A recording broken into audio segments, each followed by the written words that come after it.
এই পর্বে আমরা কাজ 4 এবং 5 এই দুইটার সমাধান দেখব। যারা আগের ভিডিওগুলো দেখো নাই তারা অবশ্যই আমার চ্যানেলের প্লেলিস্ট থেকে অথবা ভিডিও সেকশন থেকে তোমরা ভিডিওগুলো দেখে নিতে পারো। কাজ 4।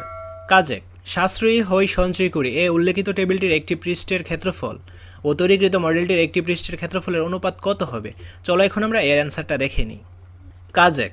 সাশ্রয়ী হই সঞ্চয় তৈরি করা টেবিলটির দৈর্ঘ্য ধরি 3 ফুট ও প্রস্থ ধরি 3 ফুট। অতএব ক্ষেত্রফল হবে দৈর্ঘ্য গুণ প্রস্থ বর্গফুট, 3 গুণ 3 বর্গফুট, 9 বর্গফুট।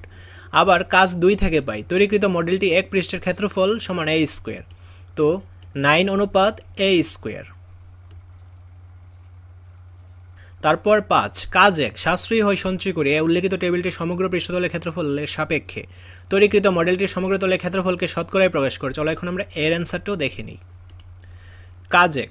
এই টেবিলের ক্ষেত্রফল পেয়েছি 9। আবার তৈরিকৃত গণিকটির এক বাহুর দৈর্ঘ্য 9 ধরে ক্ষেত্রফল হবে 9 গুণ 9 সমান 81। টেবিলটির সমগ্র তলের ক্ষেত্রফল হবে 6 গুণ 9, 54 বর্গ একক। ঘনকের সমগ্র তলের ক্ষেত্রফল 486 বর্গ একক। অতএব টেবিলের সমগ্র তলের ক্ষেত্রফল 54 হলে ঘনকের 486 বর্গ একক।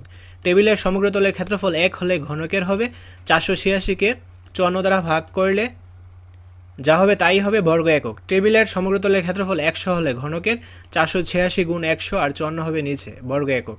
তো 54 দ্বারা 486কে কাটাকাটি করলে যে অ্যান্সারটা পাওয়া যাবে তার সাথে 100 গুণ করলে পাওয়া যাবে 9%। এই ভিডিওতে এই পর্যন্তই। পরবর্তী ভিডিওতে আমরা কাজ 3 নিয়ে আলোচনা করব। তো ভিডিওগুলো সিরিয়ালে পাওয়ার জন্য অবশ্যই প্লেলিস্টটা ফলো করতে হবে। তাছাড়া ইউটিউবের ভিডিও সেকশন থেকেও তোমরা প্রত্যেকটা ভিডিওই পেয়ে যাবে। পরবর্তী ভিডিওগুলো সবার আগে পাওয়ার জন্য অবশ্যই চ্যানেলটি সাবস্ক্রাইব করে অল নোটিফিকেশন অন করে রাখতে হবে। ধন্যবাদ সবাইকে।